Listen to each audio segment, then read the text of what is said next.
Uh, Welcome back. I'm on my porch. That's because this is going to be the beginning of the next... It's... Okay, sorry. It's not a micro hydro video. It's a workshop tour. But you already knew that because you read the description.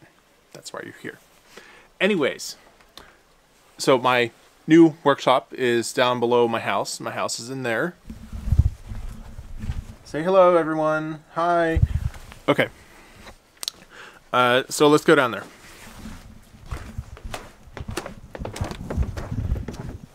And I think from now on I'm going to be behind the camera, so I have to walk downstairs outside. I decided to not have stairs inside the house because that would keep all the heat in the upstairs. Here's my trash and here's my mini split for upstairs. Currently we're kind of having a bit of a snow. Finally, it's been raining all December in the past week. So we go in my garage shop here. Now, a big problem is, no, your monitor is not broken. That door sucks. Trying to get my flashlight here and my keychain up. Where are you? There you are. All right. I have no light switch. Because my lights are still temporary because I haven't wired the garage lights yet. Alright, so I just walk over here and I turn that on, that power strip, and then over here I have that light, and that's my heat, which is just a hot plate. That's the only extra heater thing I have right now. I do have two panels down here. That's the new one for the house. That's a 200 amp, and then this is I think a 60 amp, and this was here from before, and this is actually powered from our business. So we have two independent sources of power here. Anyways, I don't know where to start. I guess we could start right here in the middle of the shop, which is my table saw. Got this pretty cheap. I'm working on putting it back together. Just replaced the arbor bearings with my dad. Got a new miter fence for Christmas. You know, new power switch. It is wired up too.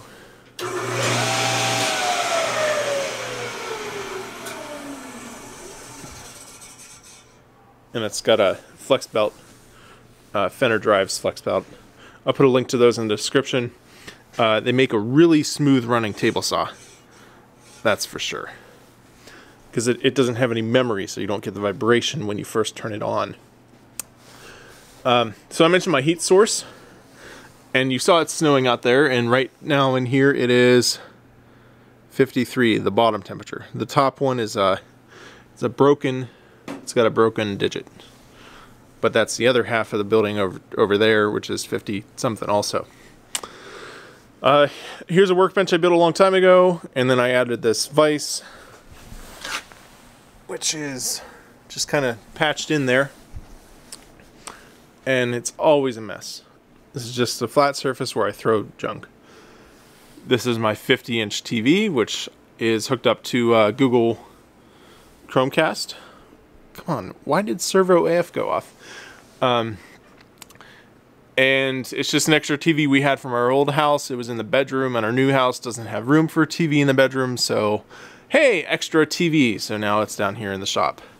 And I did have it upstairs in the bedroom on the floor, but it was just taking space and was asking to get knocked over, so there it is.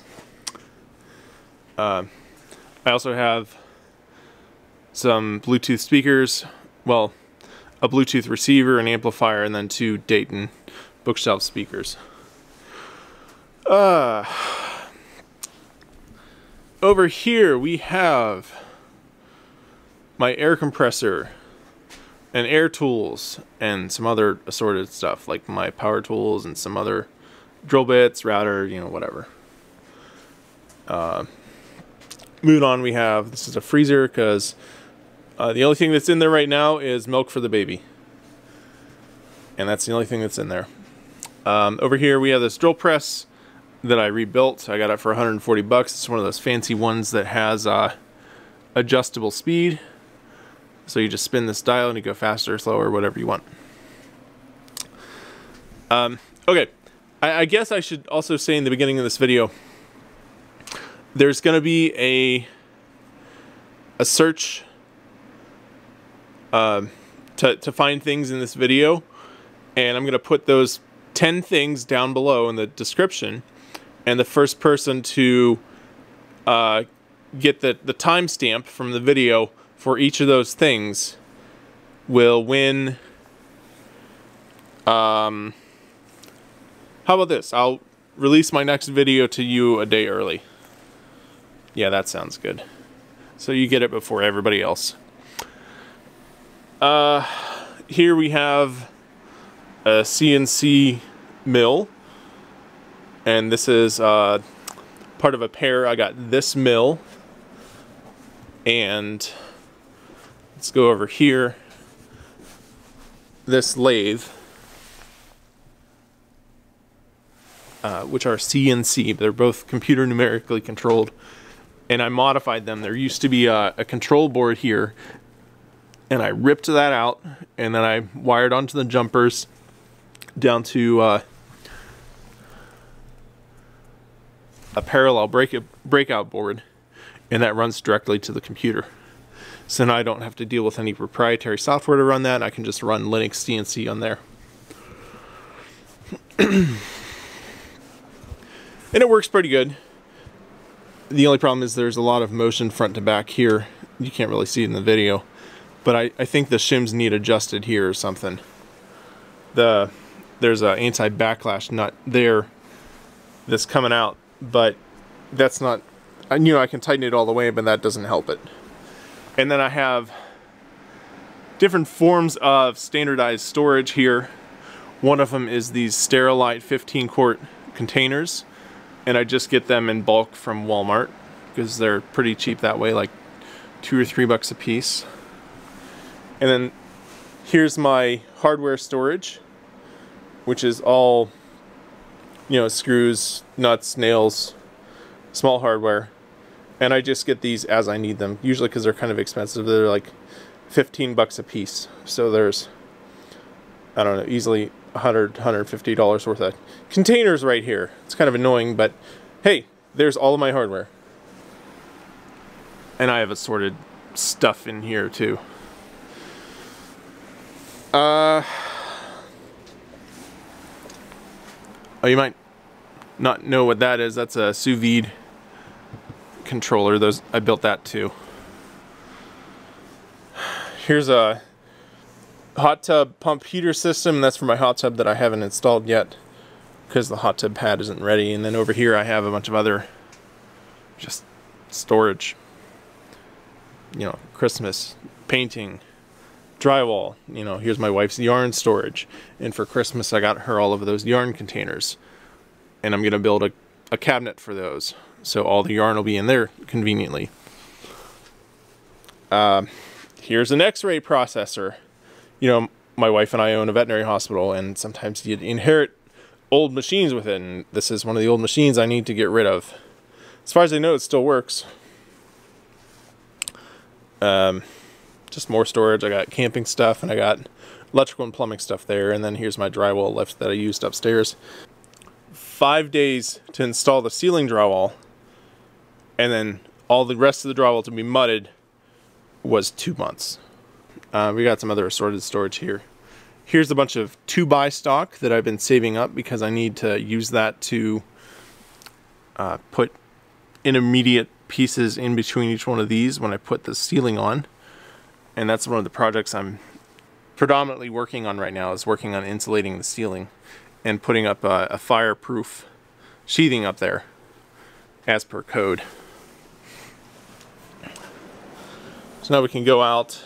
Here's my scroll saw. This is one of the first tools that I got. When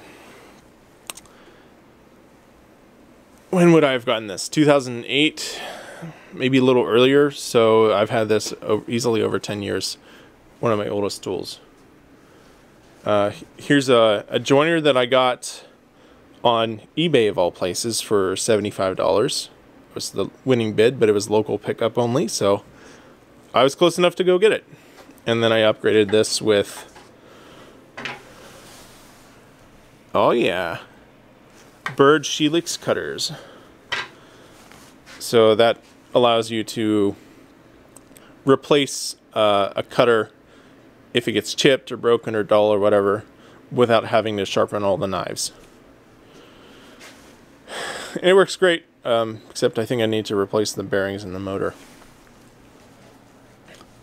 This is my grandpa's toolbox. One of like 3 toolboxes I have, but this is the biggest. And I have, you know, assorted stuff in here.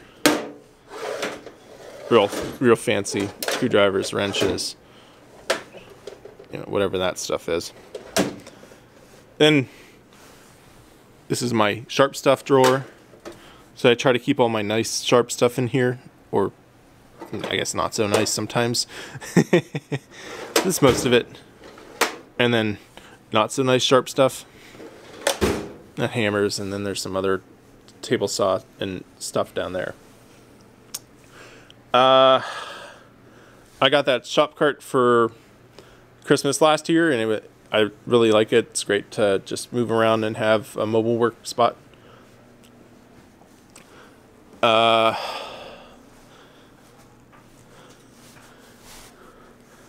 a few chainsaws there.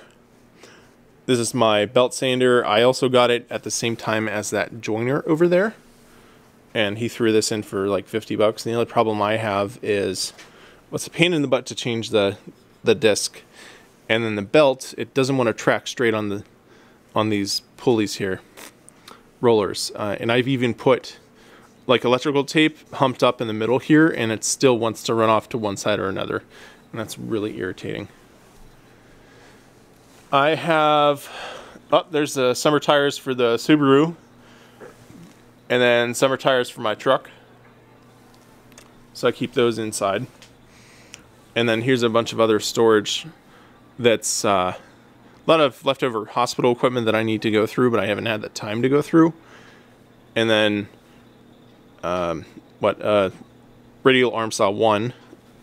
And then underneath that I have a, sorry, you guys can't see anything because it's out of focus. An old shaper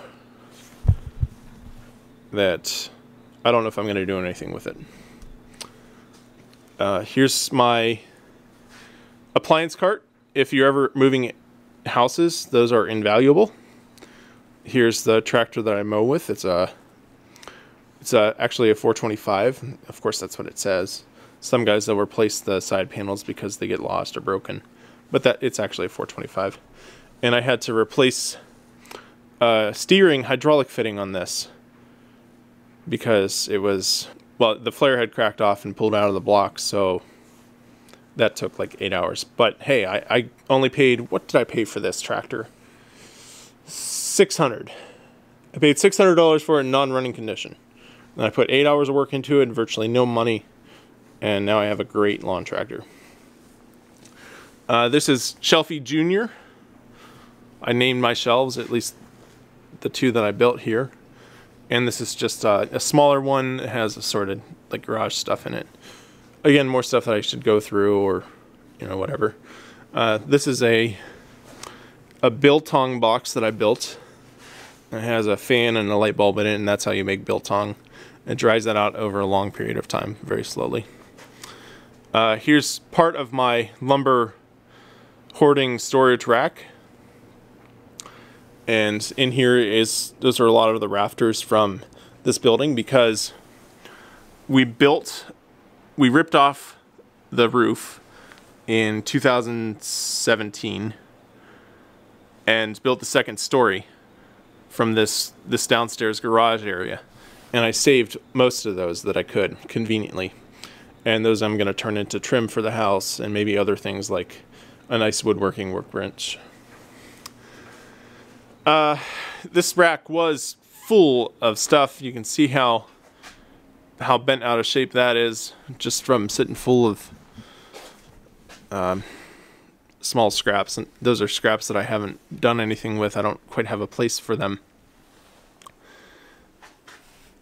And so part of what this building was before that I know of, they had horses in it at first, and then the horses were gone, and it was a antique store. And when it was an antique store, they added, you can see right here, this is basically the edge of it. I just demoed this wall, and this was an addition when it was an antique store or something like that. And then it was also, after that, used as the previous owner's son's auto repair shop, and he would just work on antique cars as hobby. And then this is a compressor that came with it, and it runs. I don't know if it like compresses stuff, but it's 220, so I'd have to wire it to the panel, and I haven't done that yet and fixed it up. But I think I'm gonna sell it, or maybe I'll keep it and just put it in the corner under some shelves, and then I'll have a big powerful compressor for my shop. This is Shelfie Senior. You can see right there it has some other assorted stuff in it. You already saw the lathe down there. These are very heavy shelves. I mean, they're filled with a lot of weight. That entire top shelf almost is books. And then they're on casters too, so I can move them around really easily. Well, not so easily, because the floor has all of these disparities in height. Like that there, that's an ankle breaker.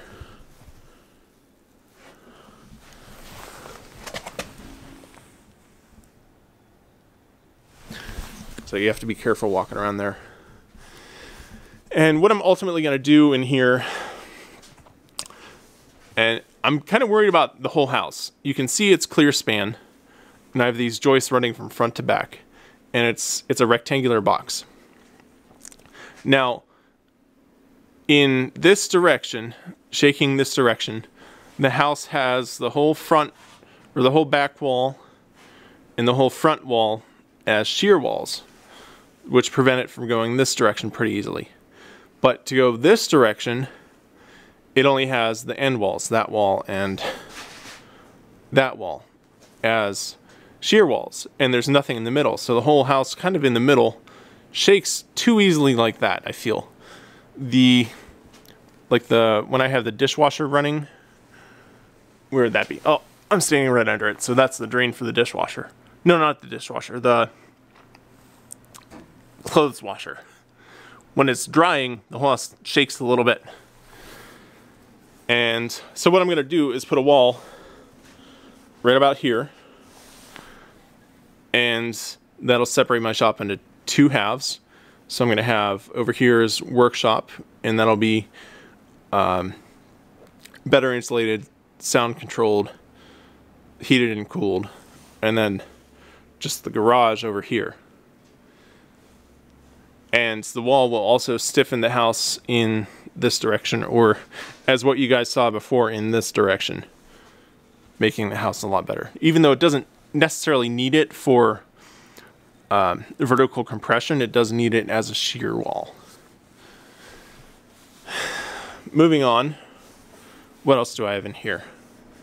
I have insulation that's left over from doing my attic upstairs,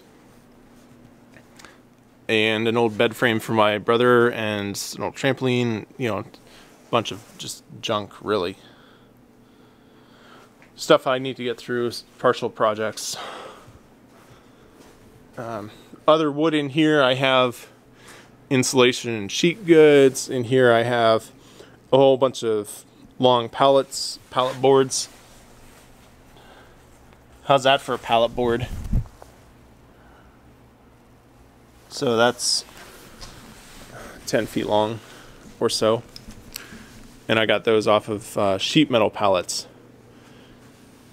And they're, you know, like oak, maple, ash, good stuff. And then here's all the slats from them I just spent last night. I was moving these over here. because I need to build that wall, which goes basically right through my lumber rack here. So I'm working on moving all this out of here. Some of you might recognize that. Still have it. Moving around over here, I have another shelving unit with radial arm saw number 2. There's a jet ski engine. Not sure what I'm going to do with it yet. Some more toolboxes. This is toolbox number 2, which is a machinist toolbox. And it doesn't have very much in it right now. It's an old Gerstner. Here's more of the old rafters from the garage. And a whole bunch of other wood. And my ladder storage. And then moving on back here, I have more standardized storage units, or containers as I like to call them. These are smaller ones than you saw over there. And then here's more of them. You can see the big ones next to the small ones. Anything that doesn't fit in a small one goes in a big one. Anything that doesn't fit in a big one will go into a Rubbermaid tub, sort of like that, which has tarps in it, which is too big to fit in one of these. Anything that's smaller than these go into the hardware boxes. So I have a pretty good system worked out, and I always have a few extra of these empty so I can sort as needed. A few extra there you can see too. Here's part of my clamp storage. I think my other clamps are over here. You can see them hanging there. This is a anesthesia machine. Unfortunately, it's broken right now. We can't use it in our hospital because the glass for the media is cracked. So I have to look at getting that replaced. At least so we have a backup anesthesia machine. We already have, of course, one that works just fine. It's newer.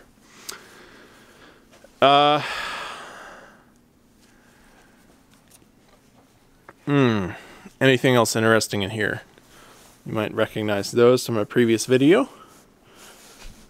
Here's a stool that I use in my workshop sometimes just to sit at, and I added the top because the stock top on this is just, it's not wide enough for my butt. So I made a bigger top, and now it's infinitely more comfortable to sit at for an hour or longer. And here's just some other storage and some shelves, whatever, that I need to get rid of. And then some more storage of paint goods and, I don't know, stuff like, there's O-rings in there, Craig jig, stuff like that. Yard tools still in the garage. Of course, can't really put them anywhere else. I don't have any other sheds or anything here. And then just oil and gas and more outside stuff. So, guess I can spin the mic back around and say goodbye. So, goodbye. If you'd like to support me, I have a bunch of links to some of the things in this shop down below. They're Amazon affiliate links, so you can buy some cool things and support me. You can also support me on Patreon, and I'll have a link at the end of the video and the description. And for those who don't like Patreon, I also have a link to my PayPal, which is down there also. And that's it for now. I'll see you around.